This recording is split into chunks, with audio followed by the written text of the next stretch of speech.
Tonight, donors to Reform UK say that Nigel Farage expects his party to do a deal with the Conservatives before the next election. The Financial Times reports that Mr Farage described a deal to unite the right as inevitable. He says the only deal he wants to do is a reverse takeover. As former Conservative MPs flock to defect Reform, what are the dangers for a party that paints itself as the insurgents against mainstream politics? I'll be talking to Mr Farage's deputy, Richard Tice. Also tonight, as the government rolls out the red carpet for the German president and the Prime Minister ramps up the rhetoric on the damage caused by Brexit, is the door open for Labour to revisit a deal with the EU? The Foreign Office is criticised for its failures in the case of Harry Dunn, killed by a US woman who claimed diplomatic immunity. We speak to Harry's family, who tell us the government's response was useless. And a black and white issue. Treasury sources Rubbish reports a Chancellor embellished her accomplishments as a teenage chess champion. We'll find out if everything was really above board. All that and more with our King and Queen tonight, Nadeem Zahawi and Christine Jardine. I'll be keeping them in check for the next hour. It's Wednesday. I'm Ali Fortescue, live from Westminster, and this is the Politics Hub.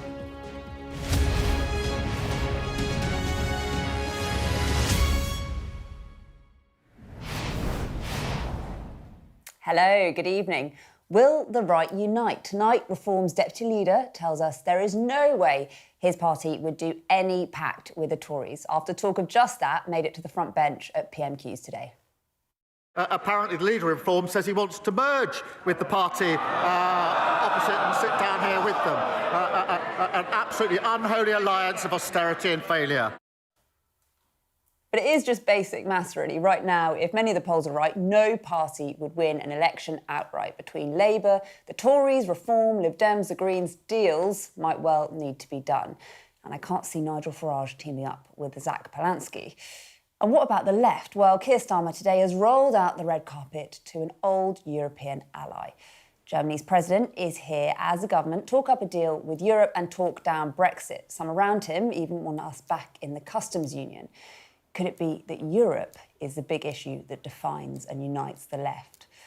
Voters at the next election are going to face a choice, and we're starting to see exactly what that choice might look like. Well, our Deputy Political Editor, Sam Coates, has been taking me through the significance of that reported Reform Conservative pact. Right, Sam, let's start with the front page of the FT. I think we've got it here. A potential pact, they say, between the Reform Party and Tories. This is fascinating. I suspect we'll remember this story for some time to come. It's about one of the big questions in British politics. By the time of the next election, will the Tories and Reform still be fighting each other, or have come to some kind of understanding to try and stop Labour getting back into power? This story says Nigel Farage has told his donors he expects a deal or a merger between Reform UK and the Tories before the next election. This is basically, in private, what seems to be an acknowledgement that maybe Reform UK can't go from 5 seats to an overall majority in the House of Commons just in one parliament, and what they might do to maximise the chance of Nigel Farage getting into number 10. What is Farage actually saying, though? It says here that he dismisses it. Yeah, no, it's really interesting how Nigel Farage's response to all of this has developed over the last 18 hours or so. He initially plays it down and then sort of rejects some of the premises of the story. I'd never do a deal with a party I don't trust. That's not quite categorical. No deals, just a reverse takeover. That's an interesting phrase. You can't want to fully understand. A deal with them as they are would cost us votes. As they are. That's interesting. But as the hours went on last night, it's interesting, Nigel Farage hardened his response. Look at how he responded on social media after this. This is a full story in the FT tonight, claiming Reform would do a deal with the Tories. I think I can understand why the response got testier as time went on. And that's because implicit in this discussion is an acknowledgement that Nigel Farage's Reform UK might not go all the way in the next general election and win outright. And no party really wants to ever acknowledge that. Let's have a look, shall we, at the polls, because this tells us everything we need to know about the arithmetic, right? Yeah, so if they don't want to acknowledge it publicly, the polling helps us understand what's going on. This is the last polling projection that we did from YouGov in September. Look, Reform UK did brilliantly compared to the 5 MPs at the moment, 311. You've got Labour on 144, Lib Dems up, Tories on 45. That's a massive collapse. But Here's the critical thing. In order to win an outright majority in the House of Commons, you need 324 seats or more. And look, you can see 326 seats or more, and you can see Reform are short. In fact, quite a long way short. It takes the Tories to get them over the winning line. So Reform, at this point in the Parliament, pretty much a high watermark in their polling, and they're still not quite there. So I think that's the reason why, not in public, but in private, this discussion may well have started. And just to be clear, when we talk about these pacts, we're talking about something before the election, not a coalition after. The job at the moment is to make sure Reform UK, from their point of view, and the Tories get as many seats as possible to stop Labour getting back into Downing Street after the next election. So, yes, this is a pre-election discussion. And what about the Conservatives? Well, it takes two to tango, doesn't it? And Kemi Badenoch's been absolutely clear that she doesn't want to see any kind of deal or pact with Reform UK. But there are others who appear to have been most open. And we were, back in April, given a leaked recording of Robert Jenrick, Shadow Justice Secretary, one-time Tory leadership contender, and his private comments at a dinner with young Conservatives, where he was much more open to some kind of arrangement to stop the two parties on the right fighting at the next election. Now, this is the recording from a private dinner. The audio quality is quite bad, so you have to listen closely, but they're important words. Listen to this. You head towards a general election where the nightmare scenario is that Keir Starmer sailed in through the middle as a result of the two parties being disunited there. I don't know about you, but I'm not prepared for that to happen. I want right to be united. And so one way or another, I'm determined to do that and to bring this coalition together. So that's what you're saying in private. What about in public? I caught up with Robert Jenrick at the Tory conference in October. Now, listen to how he leaves open the question of what they should do. Look, Kemi has been very clear, as in fact has Nigel Farage, that we're not in the business of pacts and deals. But what about you? I don't think there's going to be a deal, and I don't think that's the right approach. Do you think you don't think it's... No. What we've got to do as a party is change. We've got to learn the lessons of the past. We let people down when we were in office. You would never support a pact of any sort? Look, that is not our priority. That's not a priority. It's interesting. That's not a total shutdown, is it? Where do you think this leaves us? Well, so long as the polling leaves Reform short of a clear overall majority, these discussions are going to be mooted and the party members want it. So I think it'll be driven by donors. The FT is definitely in the right territory to be asking them. We'll see what happens over the coming months. Well, a little earlier, I spoke to Reform's deputy leader, Richard Tice, about all of that. It is a week since the budget. It seems to have gone down OK with the markets and Labour MPs. How are you feeling? I think it's been an absolute car crash. Her third car crash, the first being the original budget last year. The run-up to this budget was an absolute shambles. And the reality is they're taxing tens of billions every year extra from hard-working Brits in order to fund Benefit Street. And they're borrowing an extra £60 billion above what they forecast to borrow back in March. And this is, in growth terms, it's not going to help growth. Businesses are absolutely despairing. I'm hearing from them. People have stopped hiring. They're stopping investing. It's a catastrophe. Would you do a pact with the Tories? No, the only thing that the Tories need to do is to recognise that they've had their time after a couple of 100 years. They've blown it, and they should step aside and let Reform take on and defeat the hard socialists and the communists that seem to be on the left side of politics now. Well, the polls, according to the polls, it is not a dead certain that you're going to win. You're going to need someone. I can't see you teaming up with Zach Polanski. You're going to potentially need the Tories, aren't you? No, we're leading the polls by 10 points, which is as much or more than Labour did. That's not right for all the polls, but carry on. Well, if you look at the average, that's about it, which is similar to what Labour did last time around with first past the post. That's enough. We've got a long way to go, and I think we'll just keep working hard. But ultimately, the Tory brand, look, they had the chance and they've blown it, and we're out competing them. We're beating them every week in by-elections. So, but you say there's a problem with the Tory brand. You're taking up quite a few washed-up Tory MPs, aren't you? Well, as long as the people, you see, the brand is done. But some individuals who believe in our values and our principles, they recognise that we are the future. That's the difference. Whereas, when a brand is done, a brand is done, and their brand is done. People will not forgive, and they won't forget the damage they did to the economy, overtaxing, over-regulating, not stopping the boats, all of these things, allowing legal immigration to soar out of control, and people won't forget that. But I guess, as you say, there is a kind of natural alliance between you guys and the Conservatives on policy in many ways. Wouldn't it just be more honest to say that these sorts of talks are happening at some level? You say you're going to be straight with people. We are, and they're not happening at any level, and they won't happen at any level. They're not happening at any level at all. None at all. Most of the parliamentary Conservative Party are really sort of, they're more towards the Lib Dems. They don't agree with our policies. We need to leave the ECHR. We've got to scrap the Human Rights Act. We've got to cut vast amounts of wasteful, the Human Rights Act, that's right, the HRA.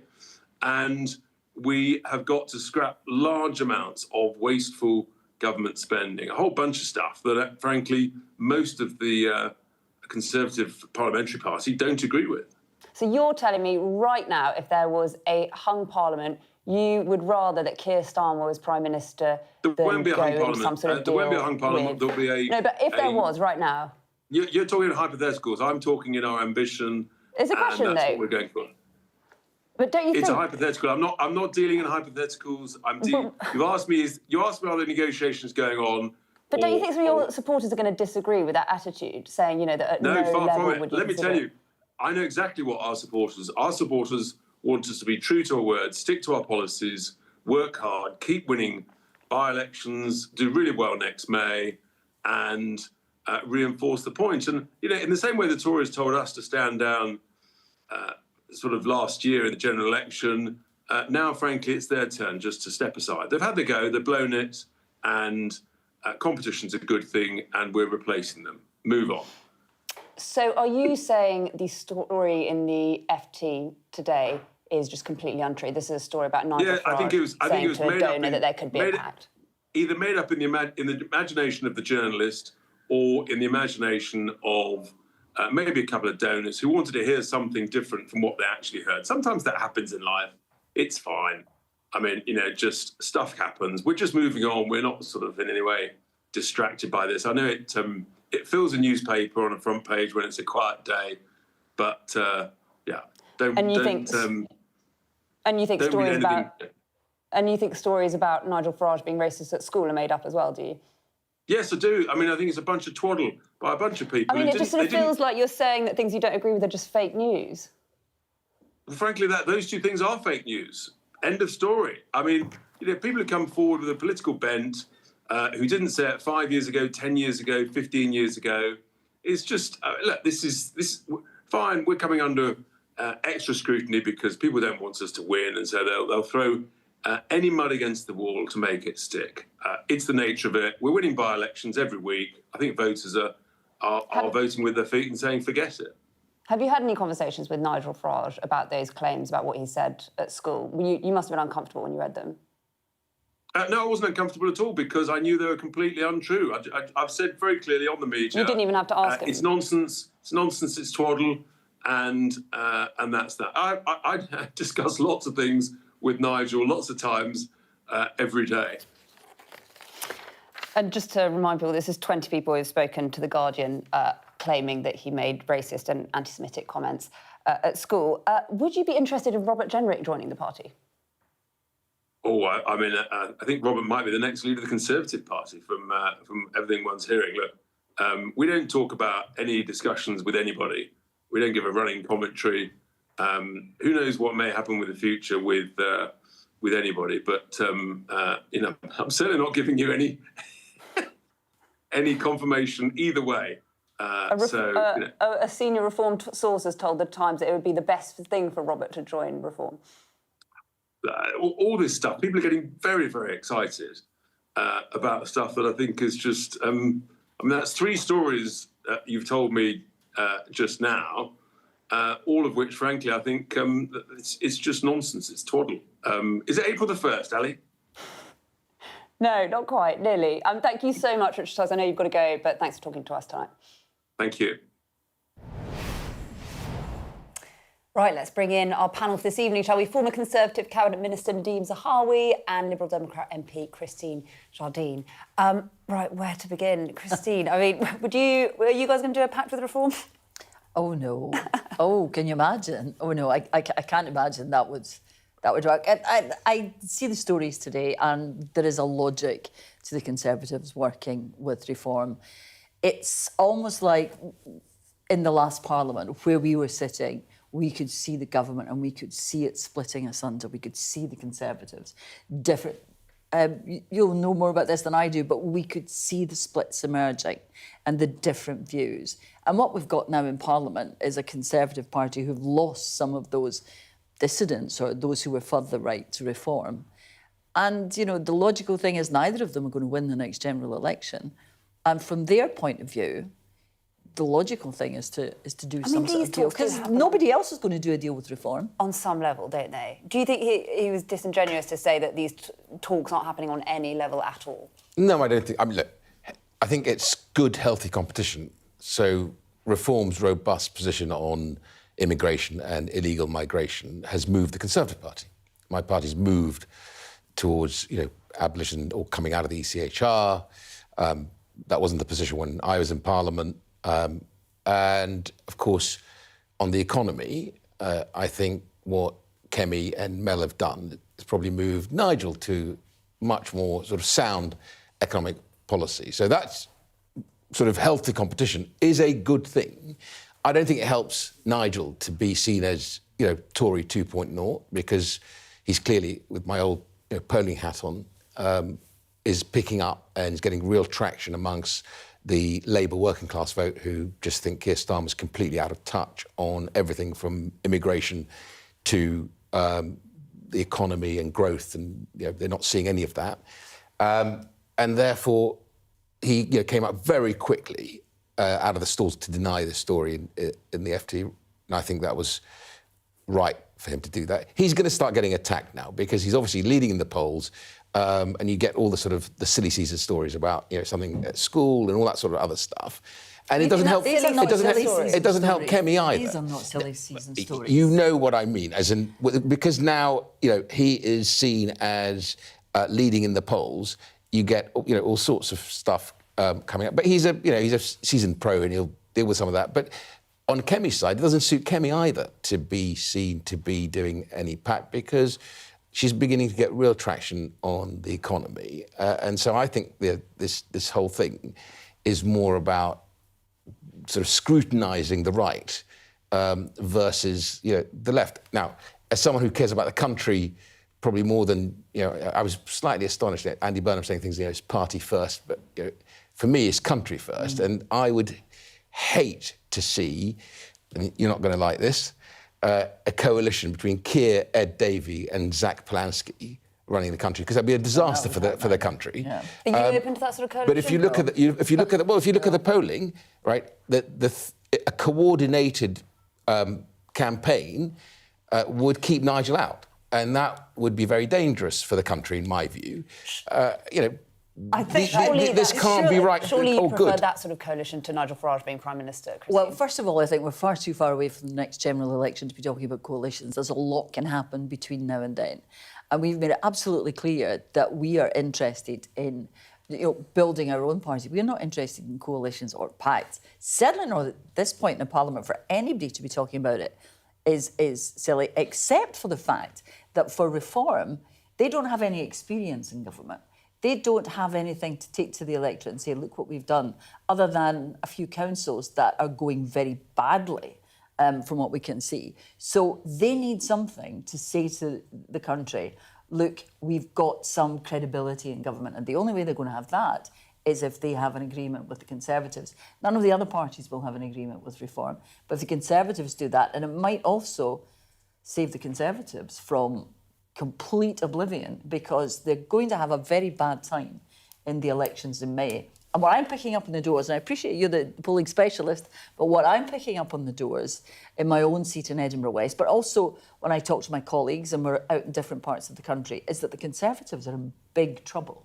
And if they want to survive a pact with Reform might be what they want. It will be Conservative 2.0 because it will basically be the... I don't agree. They'll need the Conservative history to get elected. But, I don't think we should... I think it's the only thing for Reform. If they want to get elected, they need the credibility that somebody else can offer. And it can only be the Conservative. Nadeem, have you considered joining some of your colleagues and joining Reform? No, because ultimately, what I want to see is the Conservative Party recover, and of course the country back on its feet, back into growth. That's going to come by actually having healthy competition on the right, which is what's happening. What I described to you earlier on immigration, that's a good thing that I think Keir Starmer's biggest problem was on the night of the election. Here they are, just he so decided people know, some of my colleagues. These are some of your defectors. Jonathan Gullis up there, one of the most recent. They're good people, and I would not want to criticise. So we're not going to see your face any on of this them. List soon. Because I think actually what the Conservatives are doing right now is focusing on the economy. I think with that healthy competition between the Conservatives and Reform, we're going to get some good policy for the nation. And that's a good thing. And a general election is a long, long time away. You said there that you want to see the Conservative Party recover and the economy grow and be healthy. To me, those two things are mutually exclusive because the mess we're in at the moment is the Conservative Party's fault. Oh, OK, come on. We're going to have to leave it there, but we will come back to you, don't worry. You're watching the Politics Hub coming up. A damning review into the government's handling of the death of teenager Harry Dunn exposes failings at the Foreign Office. We speak to Harry's family, who say the report was incredibly painful to read.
We are under Israeli military restrictions in terms of some of the things that we can film, but it's important to be in there.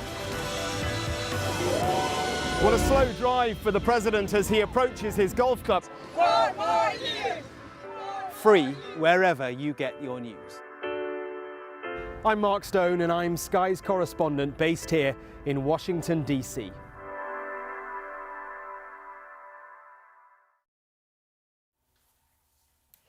Now, a review into the death of British teenager Harry Dunn has revealed government failings in bringing his killer to justice. And Skoulas, who was granted diplomatic immunity and allowed to return to America after knocking Harry off his motorbike in 2019.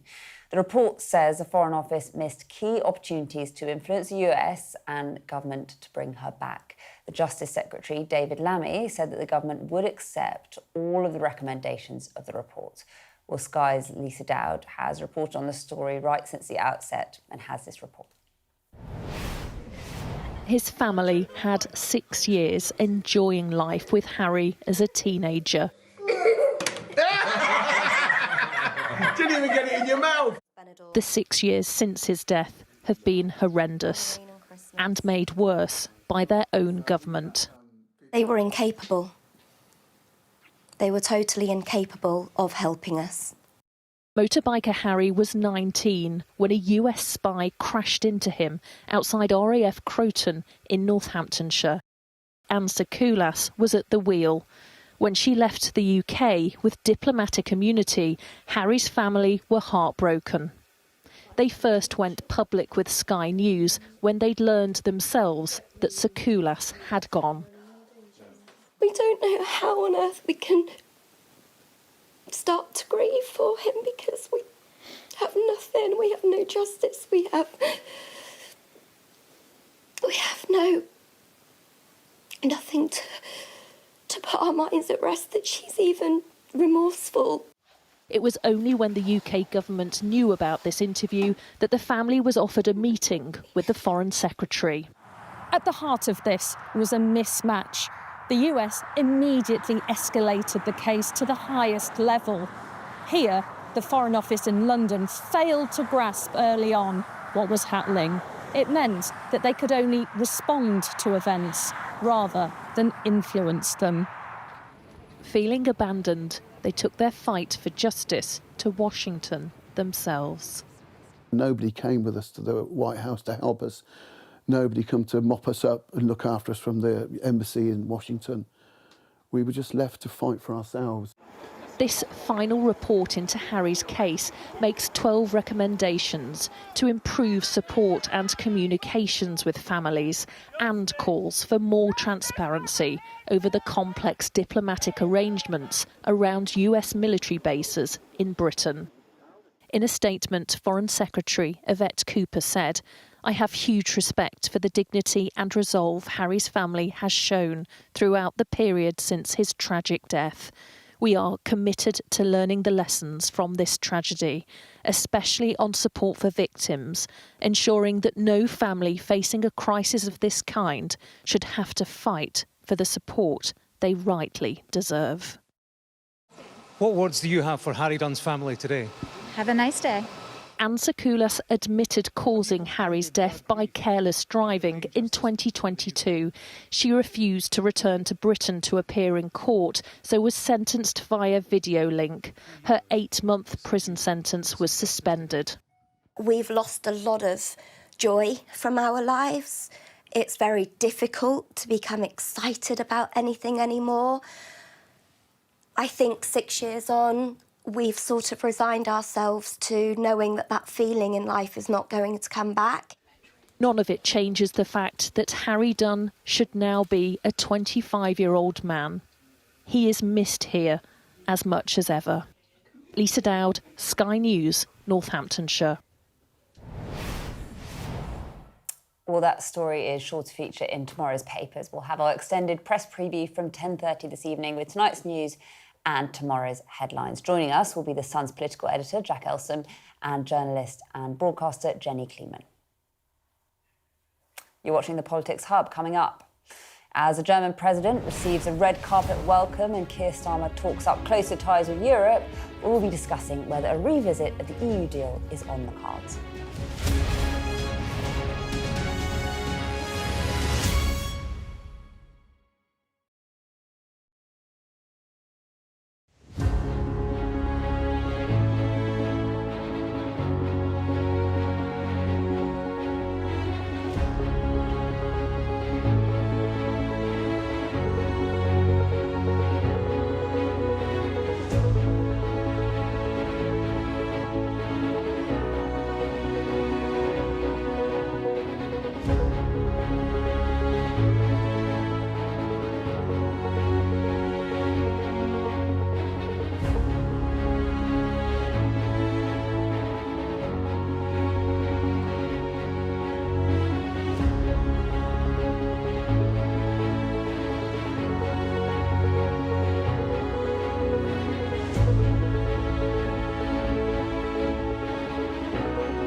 We just want to bring you some breaking news about the US Secretary of War, Pete Hegseth, and investigations into a breach of military security. Let's bring in our US correspondent, David Blevins, who's in Washington for us tonight. David, what can you tell us?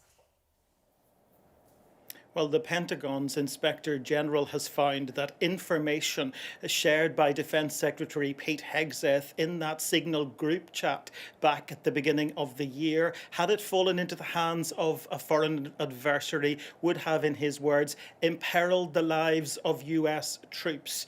The Inspector General also finds that the Defence Secretary used his personal phone for official business, and that while he, as Defence Secretary, has the power to declassify information, it's not clear if he'd done that in advance. So damning words indeed in this report, according to our colleagues at NBC. Just to remind you what happened, this relates to a Signal group chat taking place back in March of this year between senior figures in the Trump administration, among them the Defence Secretary Pete Hegseth and the then National Security Advisor Mike Waltz. They were discussing a strike to take place on Houthi rebels in Yemen, and then following it up with real-time conversation. Just to give you an example of what they were posting online, 14:15, for example, strike drones on target. This is when the first bombs will definitely drop. Godspeed to our warriors. Another message read, we're currently clean on OPSEC.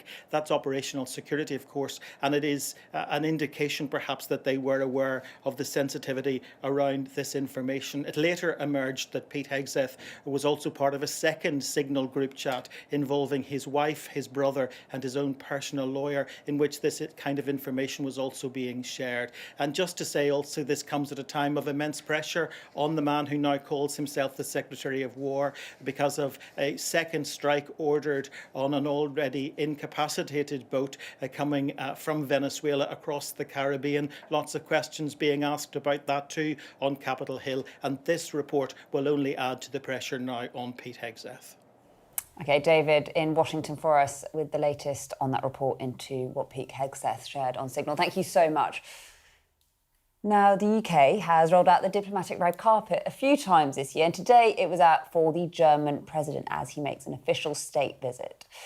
Frank-Walter Steinmeier and his wife were greeted off the plane at Heathrow by the Prince and Princess of Wales. The couple were then welcomed by King Charles and Queen Camilla in Windsor, where they joined in the German national anthem and were introduced to local dignitaries. And the president then met with the Prime Minister at Downing Street. The three-day event marks the first full ceremonial trip to the United Kingdom by a German head of state for 27 years, and it comes at a time where the government has been talking more and more about closer ties with the EU. This is what Keir Starmer said earlier this week. There is no credible economic vision for Britain that does not position us as an open trading economy. So we must all now confront the reality that the Brexit deal we have significantly hurt our economy. And so for economic renewal, we have to keep reducing frictions. We have to keep moving towards a closer relationship with the EU. And we have to be grown up about that, to accept that this will require trade-offs. And I should say, it's not just a Labour Party. The Liberal Democrats have been calling for closer ties for quite a long time, and he made that case. This is the Lib Dem leader, Ed Davey, today again at PMQs. The Prime Minister's chief economic advisor has recommended a customs union with the EU as one of the most effective ways of generating growth, and we agree. So instead of hitting people with higher taxes in the middle of a cost of living crisis, will the Prime Minister change course in economic policy and listen to the piece of wise economic advice from his own economics advisor? Well, I've been speaking to the Health Minister, Stephen Kinnock, about this and much more. I began by asking him if rejoining the customs union is something he'd be in favour of. Let's have a listen. Well, I completely agree that Brexit was an act of economic self-harm. It has also reduced our sovereignty because they said they would improve the control of our borders, but precisely the opposite has happened since we left the European Union. So it was based on a lot of fantasy economics and, frankly, lies that were told at the time by the likes of Nigel Farage and Boris Johnson and all the rest of them. So it's right that we look at this reset, but we are also clear that we're not going to rejoin the customs union or the single market. That was in our manifesto. If you look at the customs union... So is that a red line? You'll never rejoin the customs union? As the Prime Minister said in Prime Minister's questions today, and as it says in our manifesto, we won't be rejoining the single market or the customs union. In this Parliament or ever? I think you can't bind the hands of a parliament or a government beyond the next general election. The manifesto we stood on was for this Parliament, and that was clear. It's hard to kind of think of a more pro-European politician in a sense than you. You know, your dad was an EU commissioner, your mum was an MEP, your wife is a former Prime Minister of Denmark. On a personal level, would you like to see us back in the customs union? I am passionately pro-European. I campaigned for Remain. I didn't actually campaign for a second referendum. I campaigned for us to stay in the single market and have a common market 2.0 approach, which I believed at the time was the best deal that we could possibly Do you still think that? get. And I deeply regret the fact that we didn't go for it back then, because it was the right thing to do. It was a close vote, 52-48, which was a vote to leave move house but stay in the same neighbourhood, as I used to say, and I think that was the right thing to do then. But since then, events took over. A hard Brexit was negotiated. We're not going to relitigate all the arguments that went around the referendum, but we are also absolutely clear that we do need a much better and closer relationship with the European Union for our economy, to better control our borders, and also because we live in a dangerous and turbulent world, and we need partners, we need allies, we need better defence and security cooperation to see off the threat from Putin on Europe's eastern flank. It's just interesting that we talk so much about, a better relationship with Europe, but it seems like not everything's on the table. It feels like we can't talk about a customs union. Is that because it seems like you feel like, as a party, it's a Brexit surrender in some way? I think we've had that manifesto pledge, and also we've negotiated deals with third countries like the India trade deal, for example. If you're in the European Union's customs union, you can't have bilateral trade deals with other countries. You've had a bit more of a relaxed attitude to some manifesto commitments. We can't. The question would be, how would you unravel and unpack the trade deals that we've done? We've set our course now, which is about the UK being an open and trading nation that needs to look at exploiting and exploring the opportunities like the India trade deal, which I think has, got real potential for our economy. Do we really want or need to go back on that through the customs union? I think there are other ways of getting a much better and closer regulatory alignment with the European Union, trading alignment in goods and services. Let's explore those, because the UK is in a very special position. Let's move on to your brief. You want to talk about online access for GP patients. The BMA says that patients are at risk because urgent requests aren't being triaged properly and because practices are overwhelmed. Well, we have got great news, which is that we have got now 98% of practices offering online appointments between 8 a.m. and 6:30 p.m. As a result of that, we've got more people now using online than the telephone, and that really helps to end the 8 a.m. scramble. You'll know, you set your alarm at 7:55 a.m. to start calling the GP at 8 a.m. You get in a queue. It's a bit of a nightmare experience. Get people online, particularly for the routine stuff, will really help to take the pressure off the 8 a.m. scramble. As a result of this, when we came in July 24, patient satisfaction with access to their GP stood at about 61%. It now stands today at 74-75%. That is a stunning increase in patient satisfaction with access. So we're definitely moving in the right direction, but there's still more to do. Do you think the BMA are behaving like moaning minis? I think that we've got to call them out. for their reckless and irresponsible behaviour. This is on the resident doctor side, not so much the GP side. I mean, the GPs have also... The GP section of the BMA has also been threatening industrial action, but that all, I think, now has faded away because I think they've realised that the GP community is very keen on modernisation, on getting that shift from analogue to digital, getting better patient outcomes. So I think we're in a better place now with the GP section of the BMA, but with the resident doctors section, their behaviour is reckless and irresponsible. They received a 29% pay increase. I think most of your viewers would feel that that was a pretty good deal, and to go on strike off the back of a 29% pay increase is just irrational and reckless. Last question about Marcus Campbell-Savers. This is a rural Cumbrian MP who rebelled last night on inheritance tax for farmers. It was a point of principle. Why are you punishing MPs on these sorts of points of principle, standing up for their constituents? I think we've got a clear regulations now, or policy, I should say, on agricultural inheritance tax.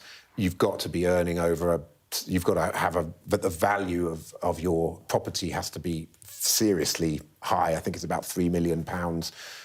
And that, I think, makes it a very small number that are affected by our policy. But we think it's right that, inheritance tax is something that everybody who goes over the threshold has to pay, whatever walk of life that you're in. We think it's fair and right to have that level playing field, and that's the logic that we're applying to the agricultural inheritance tax. OK, thank you so much, Stephen Kinnock. Thank you.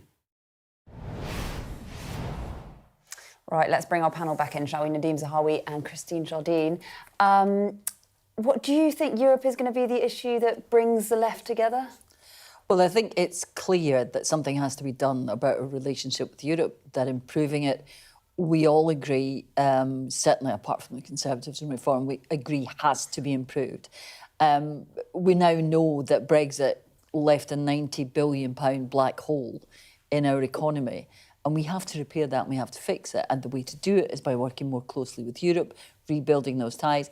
I take Stephen's point completely about the bilateral agreements, but there are other countries like Switzerland with relationships with Europe which allow that.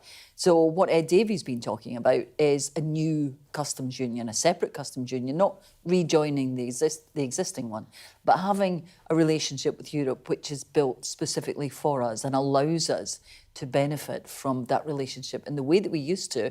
And it brings up Farage again, and people have to be asking themselves now, he told us Brexit was a good idea, and we're paying for it. Do you think that Keir Starmer's right to sort of align himself a bit more with Europe, or try to at the moment? I think that the problem with Europe is struggling. We don't want Europe to struggle, right? You need our biggest trading partner to do well. This is why I do agree with Keir Starmer. But the French economy is in deep trouble. The German economy, after shutting down the nuclear energy plants, relying on Russian energy, millions of Syrians migrating into Germany. Europe has massive challenges. We have now gotten over a lot of those challenges. I don't agree with Stephen Kinnock. Hold on a second. I'm getting there. I don't agree with Stephen Kinnock when he says controlling our borders. It has nothing to do with Europe. If we were robust on making sure we deal with illegal migration, the boats coming across, I think the nation would have been much more supportive. But that's not what you said. Hold on a second. Let me just make the point.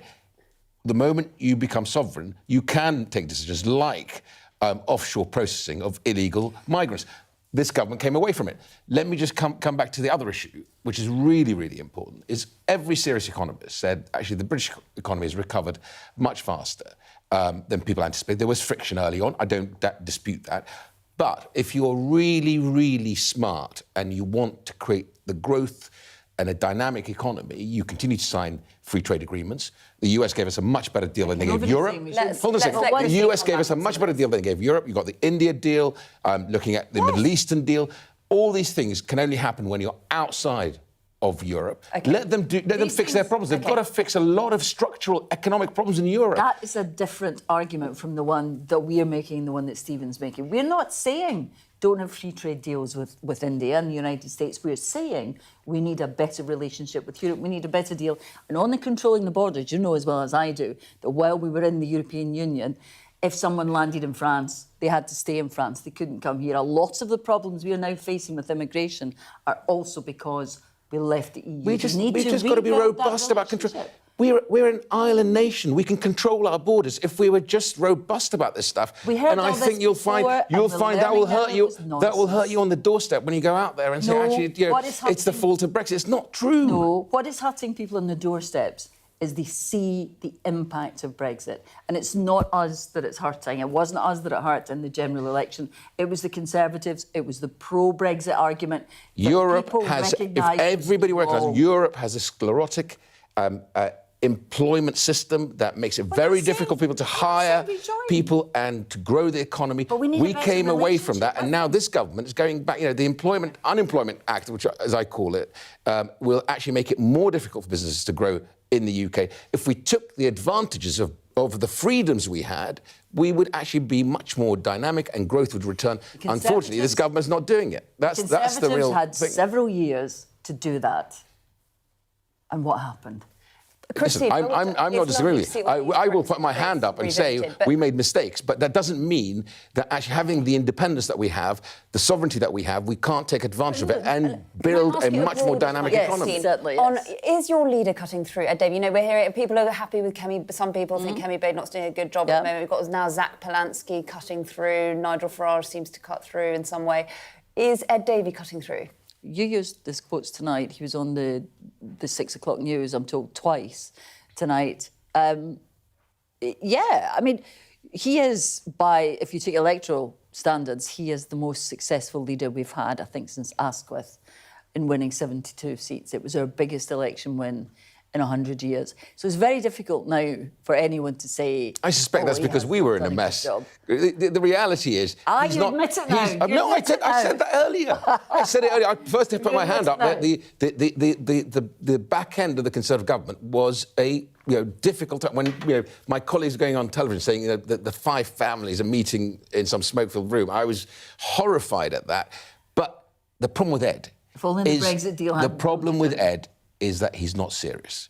And all the polling said he's not a serious politician. And the nation would be horrified if you look at all the... Listen, he can cut through with silly stunts. He can cut through with silly stunts, but he's not a serious politician. We really enjoy this friendly debate, but we do have to move on because there's more to get through. Now, the Chancellor has come under scrutiny for her CV before, and the latest charge of exaggeration surrounds her proclaimed teenage chess champion achievement. She's spoken previously about her love of the game. I remember very vividly being on the bottom board in the school competition, aged 7, but I got my pawn to the end of the board and turned it into a queen and then checkmated my opponent. And after that, I think I had the chess bug. I was underestimated. This video is from 2023 when she spoke about being an attacking chess player. She's spoken previously about being the British girls under-14 champion. That claim now is under question by another chess master. Well, Kemi Badenoch couldn't quite resist a quip about this at PMQs today. Mr. Speaker, no one believes a word that the Prime Minister says. We now know the black hole was fake, her book was fake, her CV was fake, even her chess claims are made up. She doesn't belong in the Treasury, she belongs in La La Land.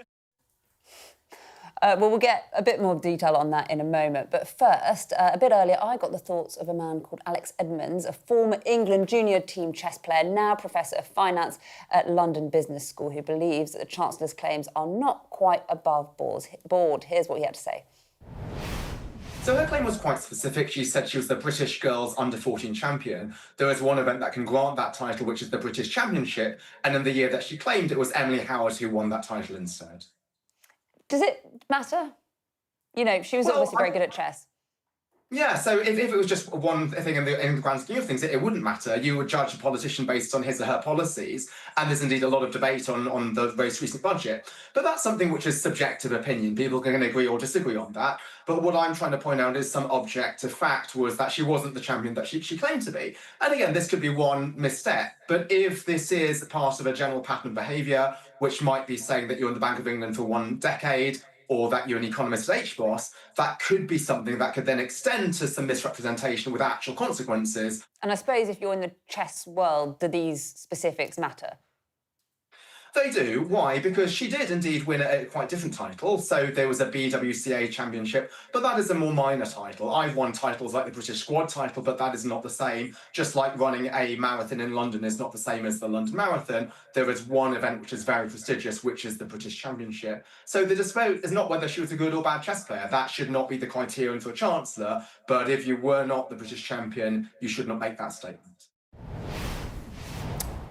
Right, well, John is with me now, John Craig, our chief political correspondent, to explain all of this. And have we heard anything from the Treasury, I should ask? Absolute nonsense, that's what they're saying about the claims that Kemi Badenoch made at Prime Minister's questions in what we could probably call her opening gambit. Oh. I noticed you said above board, above the chessboard.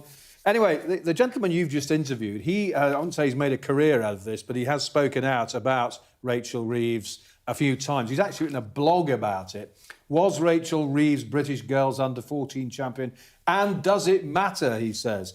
Well, he starts off by quoting something she said in an interview. I think this was an interview in The Guardian some time ago. I was a geek. I played chess. I was the British Girls Under-14 champion. Now, I think the Guardian or one of the papers said Rachel Reeves from child chess champion to Iron Chancellor. But as we've just heard, what she actually won was a different competition, so we're told. She didn't win the main competition for young people of that age. She won something else called. She shared the under-14 title in something called the British Women's Chess Association Girls' Championship, which is a different competition from the big competition that she claims to have won. According to the records, it was won by a different woman who is called. Let me get this right. Where is it? Emily. Emily somebody. Anyway, forgive me, Emily. Anyway, but she has been backed by another Grand Master, if that's the right phrase. He's called Malcolm Payne, and he's the International Master and Director of International Chess for the English Chess Federation. That's a mouthful, isn't it? He said, no, she's perfectly entitled to call herself a chess champion. So it seems that it's just a question of which competition she won, not quite the one she said she won. And of course, Emily Howard, that's the person who won the British Under-14 Girls competition. Now, she has, as we've seen in that video you just showed, she's made a lot of her love for chess in various interviews, and she also stumped up quite a lot of money for chess earlier this year, about, I think it was $1.5 million, something like that. Which is obviously pretty So good she's promoting it, yes. Yes. Thank you so much, John Craig. You've cleared that up, I think. I'm not sure I have, but... it's a confusing story, but you've not quite checkmate, is it? I think it's a slow news day, right? It's a slow news day, but the reality is it's not so much this story, but the moment you walk into the Treasury, the first thing you have to remember is every utterance of a chancellor can move markets. And actually, the problem for Rachel is she's not very good at the politics around this or the economics, because being caught out lying about the 20 billion black hole, now, a bit like poor old Norman Lamont, you get pigeonholed, as in, what else have you exaggerated about? What else have you not quite told the truth about? And that's problematic for a chancellor. It really is. And so not so much, the chess story. Good luck to her. She's a good chess player.